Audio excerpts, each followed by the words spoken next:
remotely, I'm just pondering the implications, and here I can read the science, but we are trying to figure it out in this video why a black hole is powerful in terms of jet. But if you compare with the magnetar or pulsar, then who will be the winner? Pulsar versus neutron star versus magnetar versus black hole. Who will be the ultimate winner in terms of gravity, jets, pulsars, or you can say in terms of magnetic field? Because a magnetar is kind of object which has billions of Teslas of magnetic field. So why some kind of object has the more powerful if you compare with a black hole? Because the black hole is kind of monster which we already know, and it should be the dangerous one which has the highest amount of gravity, magnetic field, jets, pulsars and everything. But here comes the opposite, because you know already a magnetar versus pulsar versus neutron star. If you compare these three objects, then also magnetar is kind of object which has the most powerful in terms of magnetic field in the ultimate universe. So why there is a term which we called magnetar and pulsar? Because pulsar is kind of object which is also a neutron star, and magnetar is also a kind of neutron star. But we already know this thing. There is a difference between pulsar and neutron star, because pulsar is a type of neutron star, but still there is a difference. It's like a boson versus photon. So photon can be a boson, and it is, but every boson is not a photon, because boson is a broad term. Similarly, you can take this example in terms of neutron star versus pulsar versus magnetar.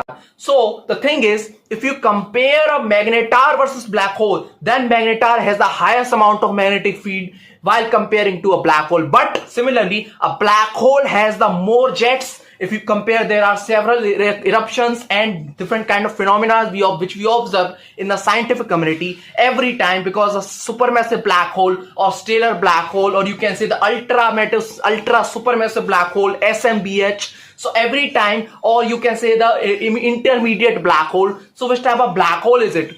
If some kind of black hole is different in terms of mass, so you decide that black hole in terms of gravity or eruptions, or you can say you are trying to define that black hole in terms of magnetic field. You are comparing a neutron star, pulsars. For example, two neutron stars just collide themselves at around 30% of speed of light, so they will form a kilonova. So it may be a hypernova as well if they just squeeze so fastly. But it depends on the mass. So it may be a pulsar, neutron stars, quasar, blazar, and some other object like magnetar, because a magnetar is kind of object which has the fast magnetic, they can spin. They're also kind of pulsar. But magnetar is the object which has the most strongest magnetic field in the whole universe. They have billions of Teslas of magnetic field. So if you are comparing a magnetar versus black hole, then black hole is nothing in terms of magnetar, because magnetar has the most strongest magnetic field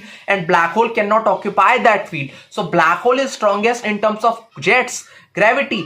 Yes, it is true, but it's not always true. For example, you are comparing some neutron star versus pulsar. Then every neutron star is not the pulsar, but the vice versa is true, because pulsars are like everything. Magnetar are also pulsars. So pulsars is a broader term, but still neutron star is a different category. For example, every photon is a boson, but the vice versa is not true. Every boson cannot be a photon, because boson is a broad term. Similarly, neutron star and black holes, these are the bigger terms, and pulsars is not the bigger one if you compare him with the neutron star. Sometimes people confuse, like every neutron star is a pulsar or every pulsar is a neutron star, but that is not always true, and every neutron star is not a pulsar. So in this way you can understand, like some object is spinning fastly. It can be spin fast or slow, it vary. For example, a magnetar is also a pulsar, as I told you already.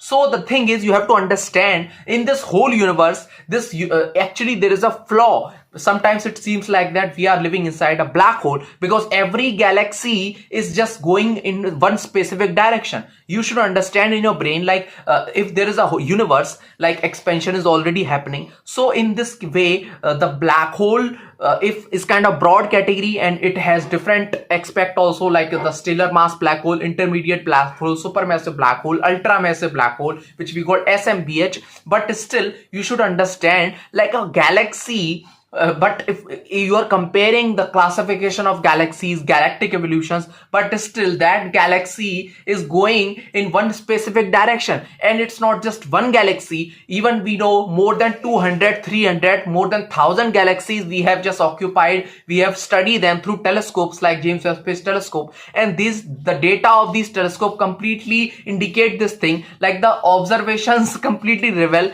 these all galaxies are actually going in one specific direction. So it should not be like that, but that's why people call it, is this universe a simulation? Because every galaxy almost is going in one specific direction, which we call like the great attractor, so even the Shapley. So these kind of gravitational influencing object, which is not just a galaxy but the globular clusters, kind of gravitational strongest object. So these kind of things actually happening, and it sometimes seems like every black hole is a different world.